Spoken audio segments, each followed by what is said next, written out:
To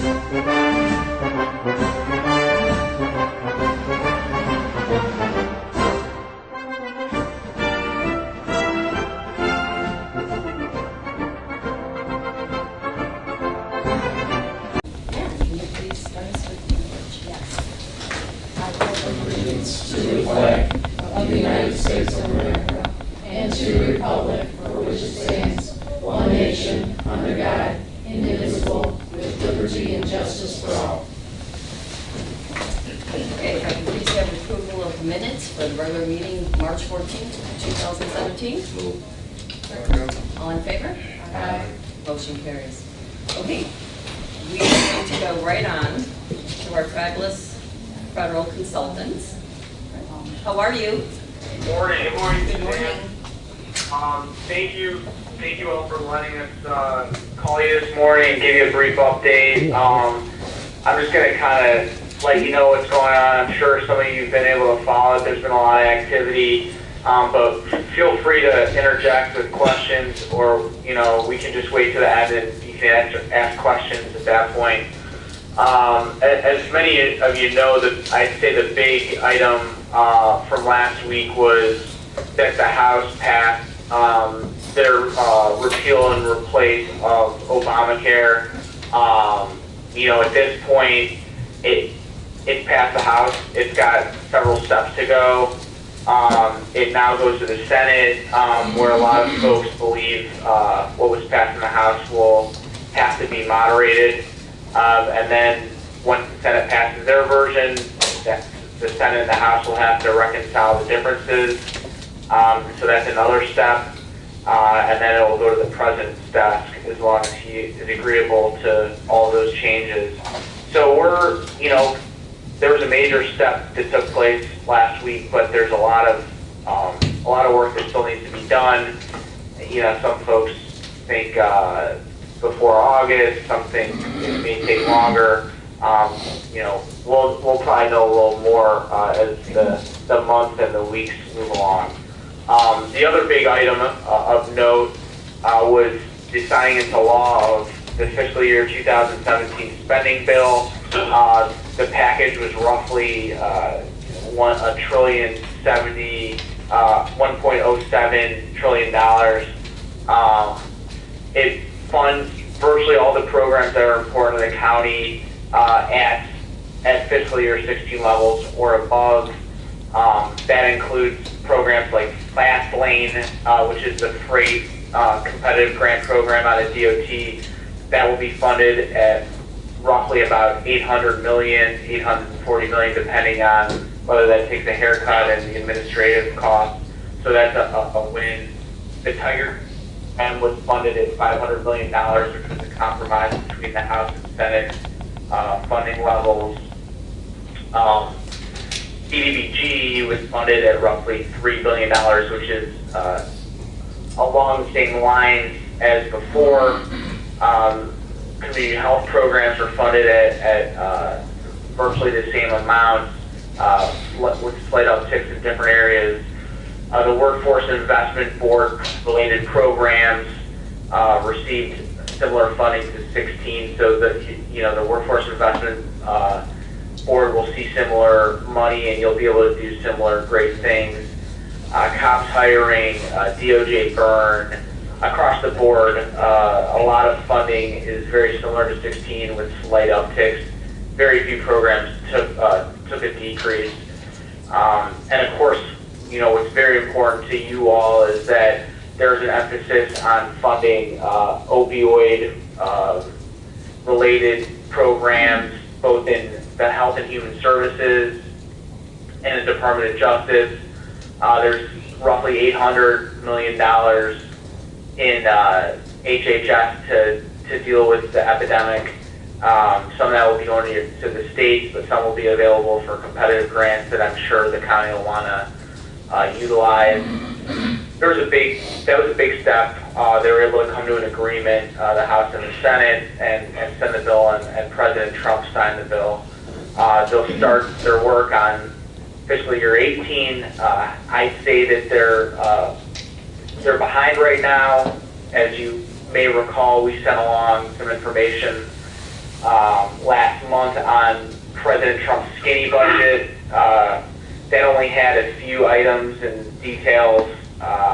We'll have a better idea. They're supposed to be releasing the detailed budget for fiscal year 18 in the middle of this month, so it could be the second or third week.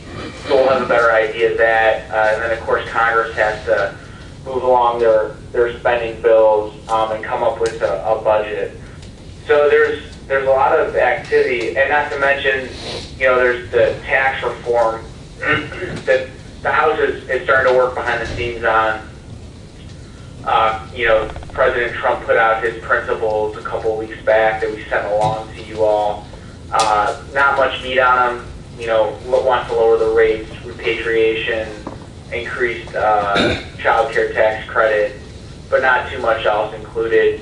What wasn't, explicitly stated though was where the treatment of tax-exempt municipal bonds would be, which is troubling. NACO was on top of that. U.S. Conference of Mayors was on top of that. The delegation knows where we stand. Members of Congress know where most of the groups in municipalities stand. The Senate stand kind of in the background on that. They're kind of taking a wait-and-see approach, and now they've got health care that they're going to have to work on. So I think tax reform is going to take a little bit longer time. And then the other big items that we'll be talking about the next several months with you all is, the end of September they have to pass an FAA reauthorization bill, a flood insurance reauthorization bill, and then CHIP, which is the Child Care Insurance Program. So those are really the big items, and there's a lot to deal with. And Jim is going to be something. Yeah, no, I was just going to mention that the other big item that there's been a lot of discussion, but like tax reform, few details, is infrastructure. The president continues to emphasize his interest in moving a $1 trillion infrastructure bill. Congress has yet to really weigh in on it, and the administration has not released any details to date. But with everything else in front of infrastructure, including health care and tax reform and the budget, it's unlikely that infrastructure will move before the end of the year, I think, at the earliest.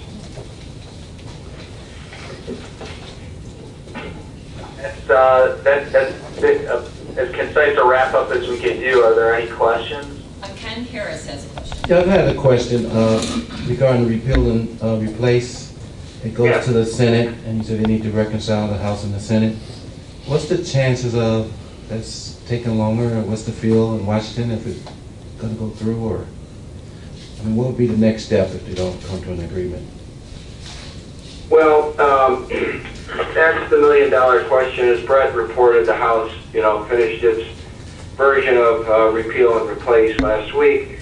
The Senate has been silent, more or less, to date on what they intend to do. Several individual senators have come out and indicated that they're going to write their own version of repeal and replace, and have indicated that it will be, or most likely would be, much different than what the House version that was passed last week was. McConnell, the majority leader, has not put a timetable on this yet. My impression is that they intend to take their time to write the bill, and then only take it to the floor when they have the votes. Now, they hope to do this through reconciliation, which is a procedure in the Senate whereby they could get around the need for a veto-proof majority. So if they are able to do that, they would only need 51 votes to pass it in the Senate. But I expect that it will drag into the summer before the Senate completes its version. Brett, what's the temperature in Washington on the tax reform from both sides? Well, I'd say that ton of interest in both chambers. I get the sense that the Democrats want it to be revenue neutral, and they prefer less tax cuts for the wealthy, and that's tough to implement just because the tax cuts, the way taxes work is that they're regressive, Right. and so how you implement it across different lines makes it very difficult. So, I don't. You hear more and more talk about a smaller package that's not paid for, that's not revenue neutral, that can kind of just be passed by a minority in both the Senate and the House. A real comprehensive tax reform is going to take a ton of negotiation, and I think the right word you brought up is temperature.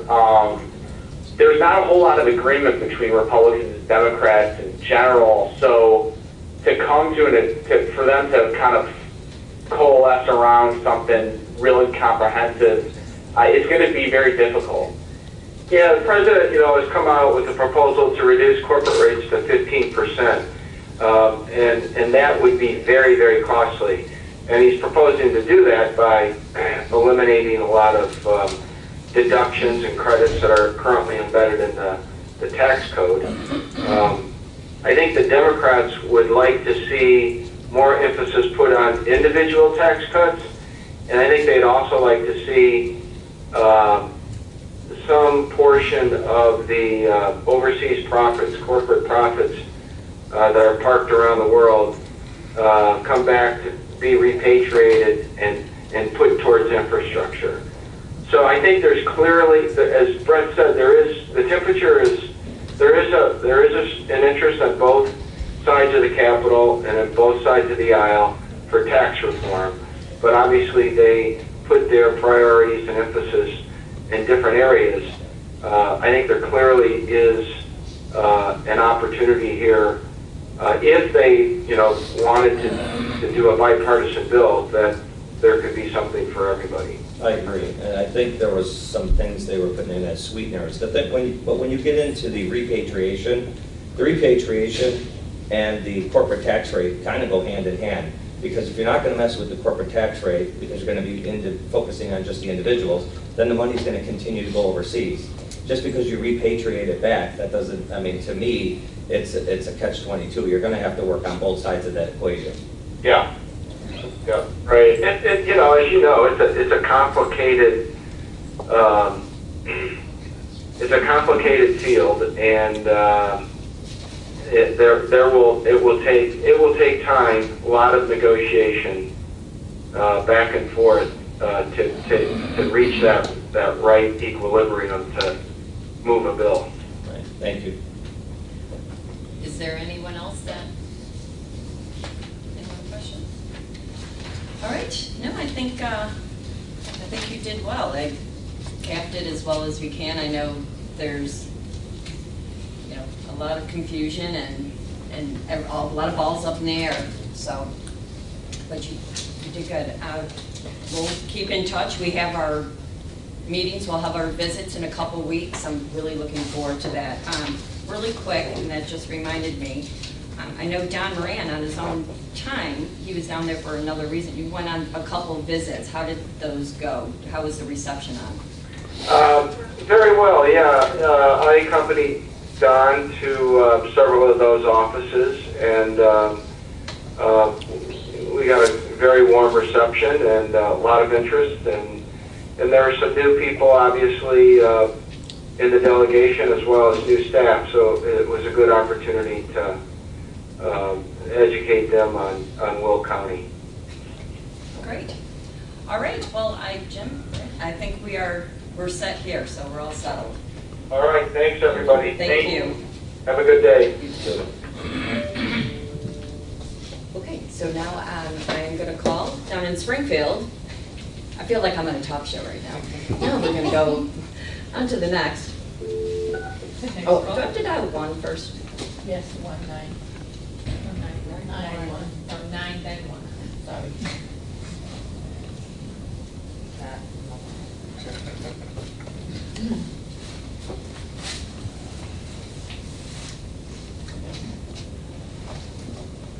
On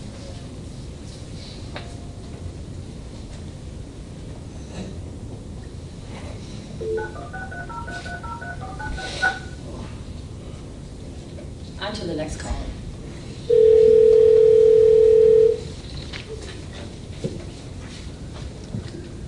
Hello. Hello, Brent. Morning. Good morning. We're all here. You're on. Jim is here with me. Good morning. So we're here, ready and able to answer any questions you may have.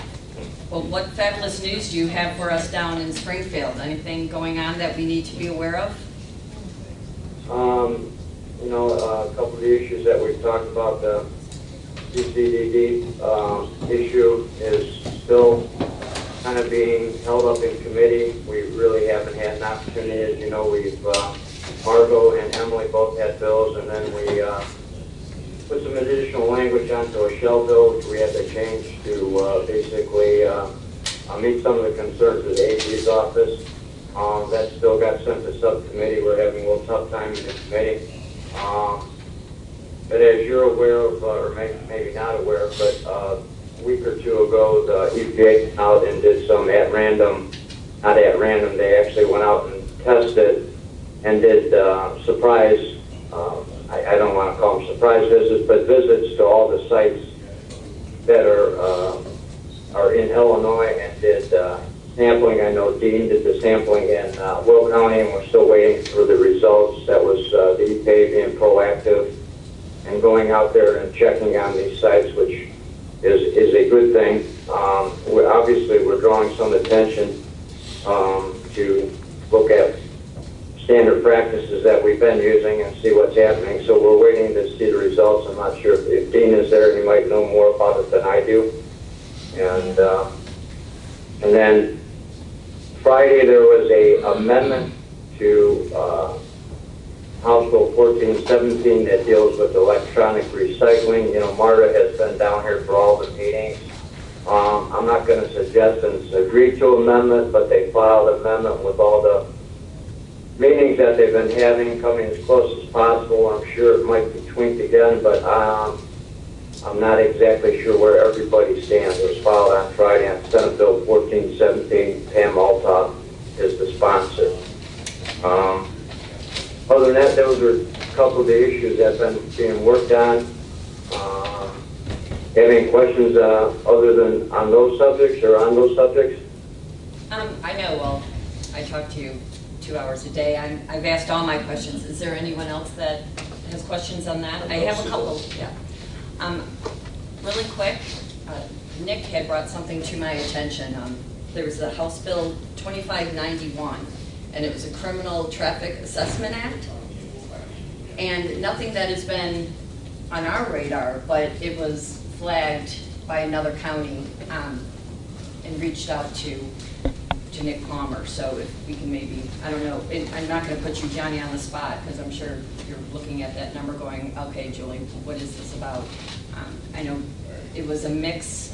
There was actually, both sides of the aisle was on to this bill, and we're not even really sure where this kind of goes. We were just in question. So if we can put that on your radar and maybe look over.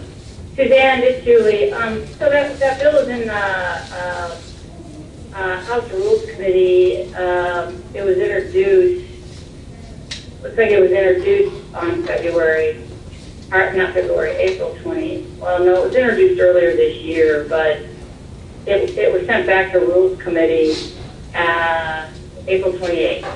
So It's not probably, it's dead right now because they didn't extend any of the bills in the House deadlines. Can you give us like a quick synopsis? I mean, do you know enough to kind of give us, because even like when Nick had brought it and we were looking at it, we weren't really sure, how there's always a story behind these coming out, so we didn't. yeah, I don't know the story You don't know the behind story. it, and we can. We'll take a look at it and we'll Okay. get back. And Reagan said you might know where this is kind of coming from too. Do you know what county it was, who was opposing it? Cook County. Who? Cook County. Okay. Steve Anderson, the House sponsor, and Durkin's co-sponsor. Okay, we'll look at it. Yeah, and Grant's on that too. I texted him and haven't heard back, but I'm sure he's a little busy down there. The other thing, were you able to get a chance, we have Bob Contro here who had brought out the electronic submission of vehicle liability insurance for the state. Were you able to look at that at all, if there's anything remotely like that that's maybe pending, or maybe something next year we could look a little bit more Yeah, into? I'm sorry, did you email me something? Was that, yeah, I'm sorry, no, I have not. Okay. No, that's all right. I'm not aware of any bill that's out there right now, Suzanne, but we'll check on that too. Okay. But if that's an issue that the legislative committee is interested in pursuing, we're not going to be able to do anything with that until Right, next until year. next year. And, no, I was just at all curious. I went through the mass list of bills you had sent. I didn't see anything that reflected it, but I'm not sure I'm 100% of knowing where the sheriff is going on this. So later, we have Bob here, and hopefully he can kind of explain a little bit more, and then we can talk about it more in depth. I was just thinking maybe there's something, because there's so many of these bills that are out that was reflecting that. Is there anyone that has any Going questions? back to that 2591, I was just pulling it up while we're sitting here. There's a lot of co-sponsors that are in agreement with. I mean, they're all over the state.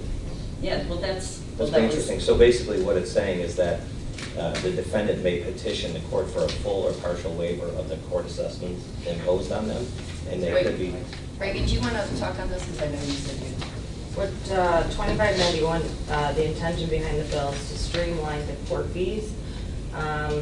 You know, what you're assessed in Will County could be entirely different from Grundy or Kankakee or Cook County. So, you know, at some point what the courts have been trying to do is streamline, their income affidavit expense sheet. They did that a couple of years ago. They changed the family statutes. So little by little, they're just trying to streamline it. So, each county, it's the same fees. It's not, probably a month or two ago, I talked to Andrea about it, and at that point, we were not opposing it because it wasn't affecting like our judicial complex fee or anything like that. It was streamlining the main fees before it got to our, anything that affected the county. But it was more of the Illinois statutorily mandated fees to the county, but it's the way the court assesses them and percentage-wise and stuff like that. So as we all know, Cook County always is somehow different. So I'm not sure why they're opposing it at this point. But whether it was a month or 2 months ago, we didn't have any opposition to it, so. Yeah, it's interesting. Well, that's what I was getting at, because in the bottom, what was added was the defendant's right for a full refund on the criminal fees if certain conditions are met. Maybe that was just something they're opposed to. The defendant currently has the ability to petition the chief judge and ask for a waiver of partial or full fees, so I'm not sure how that's different than what Nick, did they presently explain? was. I said I just got contacted last night and I haven't connected with them yet, so I'm not sure. But it's in rules. It ain't going nowhere. It's not going. No. Yeah, I don't know. It's just going to stay with the little flag, so there must be someone that didn't want to see that go through. So, all right, is there any other? Oh, Judy. Hey, Brett, I was wondering if you've heard anything about IDOT's RFI for the airport, if you've heard any information? I have not, the request for whatever it was called. Information. Yeah, all I know is that IDOT has had meetings with interested vendors, and but that's as far as they've gone. There's been no reports or any feedback. There obviously has been somebody that showed interest, but I don't know what that means. We probably won't know for a while until they sort through the vendors looking at it. Okay, I just was looking for an update. I had talked with Randy Blankenhorn myself, and I hadn't heard anything, but I thought, things change really fast, so I thought I'd ask. Thank you. Yeah, so far we have not heard of any. The one question, and I don't think they already had the committee, but we all received the legislative alert for Senate Bill 2199. the LGDF. Do you know kind of where the climate is with that, or what's going on? That's going to be, that local distribution fund is always going to be tied to any kind of major deal that would happen at the end of session. If there's any grand bargain or any one of those things, what they're looking at, reducing funding or changing funding structures, that's all going to be part of a bigger picture. I don't think this will go through on its own as a standalone bill. I think there is, you have to have some caution to what could happen when if they ever do figure out this budget, because obviously revenue is going to be part of their solution. So they'll be looking for all different revenue sources. So I think as it stands right now, that bill is not going to be the problem. It's going to be tied into an end of session type agreement. And it's anybody's guess right now. Obviously, all the different local government entities, from the counties to the cities to anybody who is part of this money, is obviously lobbying heavily against it. I don't know what's going to happen, so. I see. We have Hugh out there in the audience. I'm surprised he's not down there pounding down their doors and saying, back off. We're on our way. Well, I think everybody, I don't think the message has been delivered very heavily, and I'm not exactly sure what's going to happen. Again, as everybody should be cautious, if there is a final deal, they're going to be looking for different sources of revenues, and it could be something where they diminish sweep funds. They could do a lot of different things that we have no idea until, because nobody's sitting together in one room, so you're just getting tidbits of, ideas right now. So you don't think we all need to go fill out witness slips right after the meeting? We'd have to do. Yeah. You can fill out witness slips opposing the bill. It's scheduled for you. It's like in Senate Revenue Committee. Yeah.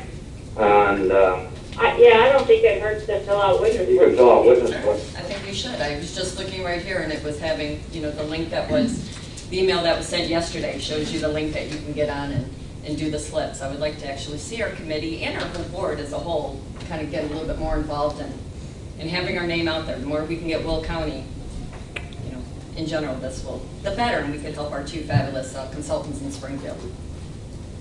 Okay. Is there any other questions? No? Okay. Next time, please don't call unless you have good news. And Might be a while. I'll do it in a couple of years. All right. Have a great day, and thanks for everything you do for us. Bye-bye. Okay. There we go. That always kind of puts a mood in our room. The next caller will be. Okay, Nick Palmer, can you please come on up? In studio, yes. Come on down. Let's go. Live in studio. Good morning, everyone.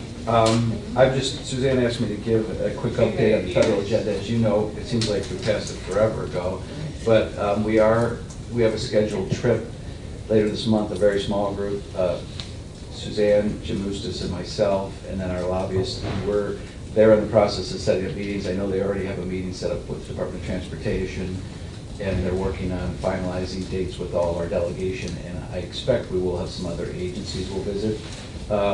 I'm in the process of finalizing the actual hard copy book. Even though the agenda was passed previously, we were waiting for some additional reports from other county agencies to be updated, because as you know in the past, last year's book, we have maps and things, but we also have some educational things in there, because we use this and have used in the past as both an educational tool for the delegation, but also as a resource for you as board members and other county agencies, just on here's what our priorities are, here's a reference guide. But for a lot of the staff in DC, some of them may be from Illinois, some of them may not be from Illinois, so this is a good tool to kind of educate them about Will County and our projects and things like that. So we intend to have, as we have in the past, information from like our Workforce Services Division, Pat Farah and Susan, they put together a book also. So some of you have probably seen this already, but it has a lot of information on current employment numbers, jobs, high demand jobs, things like that. So we include that information, contact information for all of you, other things like that. So that's being put together. Hopefully, we're going to be putting that later this week or early next week, and then shipping those out to DC. You will all get a copy in your mailbox here. So it's basically the agenda you passed. We just dress it up a little with maps, pictures, and other related information. So, any questions? It's been, you're right, it's been a while since we had passed that, and we'll have to go and brief ourselves on that before we get out to DC. Does anyone have any questions on that? Do you remember anything?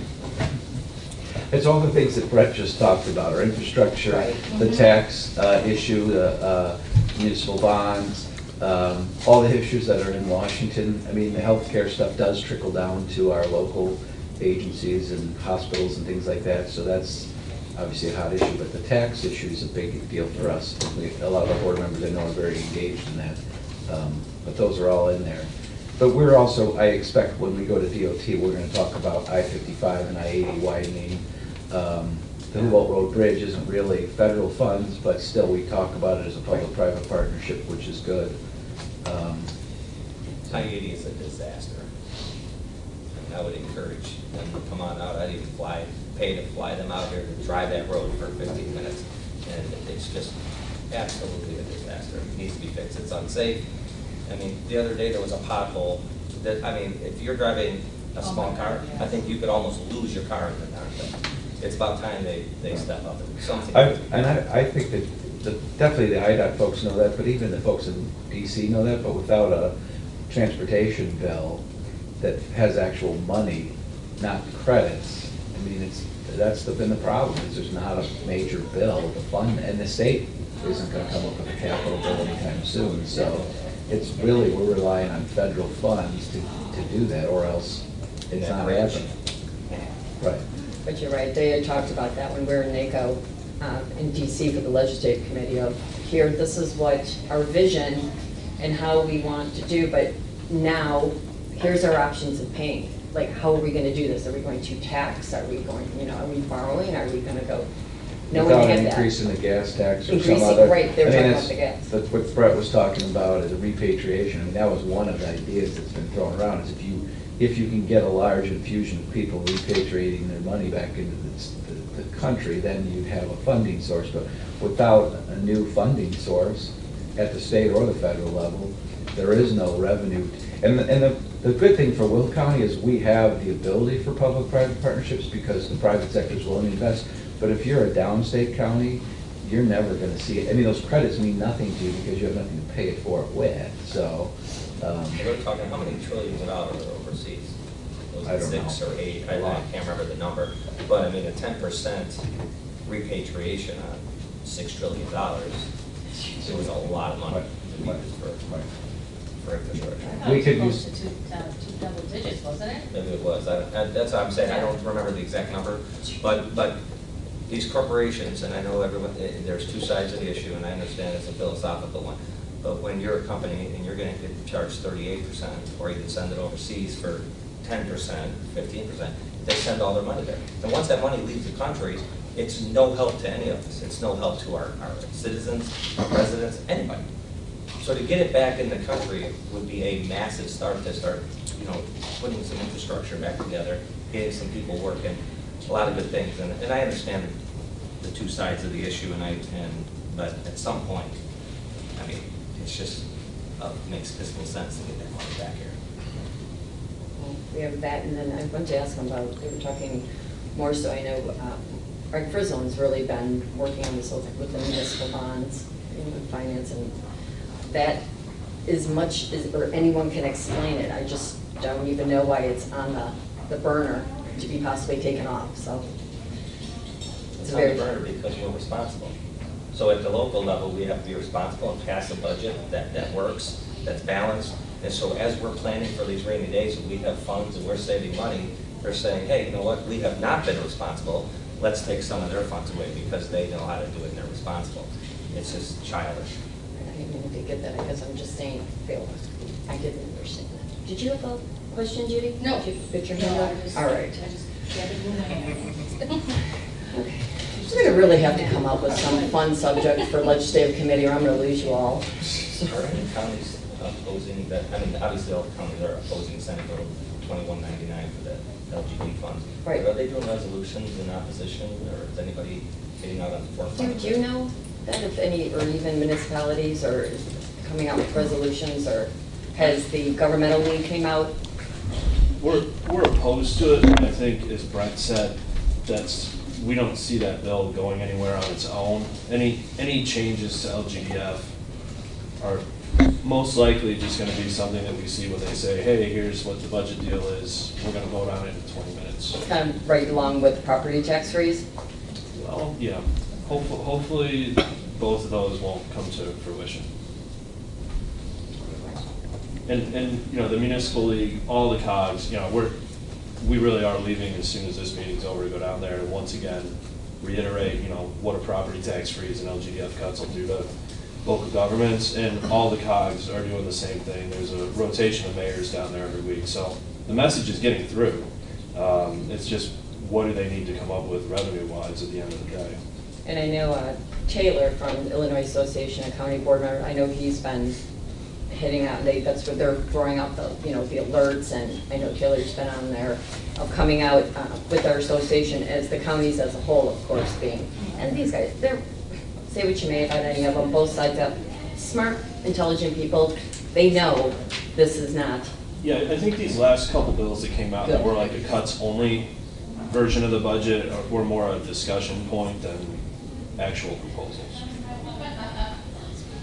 Just little bargaining tools, that's all we are. Just a little chess game here. Right? That's, you know, give that, take that. So, okay, Dean must have had something come up. I'm going to put him to new business, and if I may, can I have Bob explain? Bob, do you want to explain that under new business, we can just kind of put you over in that bill that you had, or the idea you had for a possible bill? Since Dean, maybe we can just put that under like.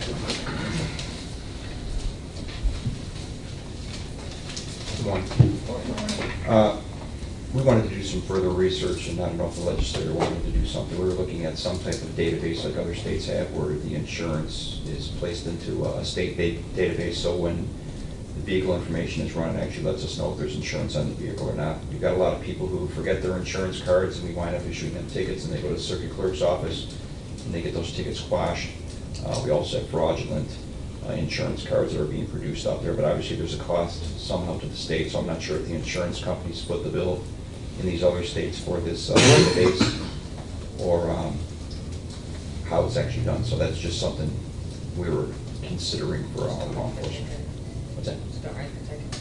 Just don't write the ticket. Well, as you know, the insurance, you're supposed to be covered by liability insurance, and when So you're when not, you it creates an issue. emailed that, that's what I thought for sure, because it sounds so simple. I thought maybe there was something already pending, like it wasn't, I mean, do you guys talk about this as association, or is this just something?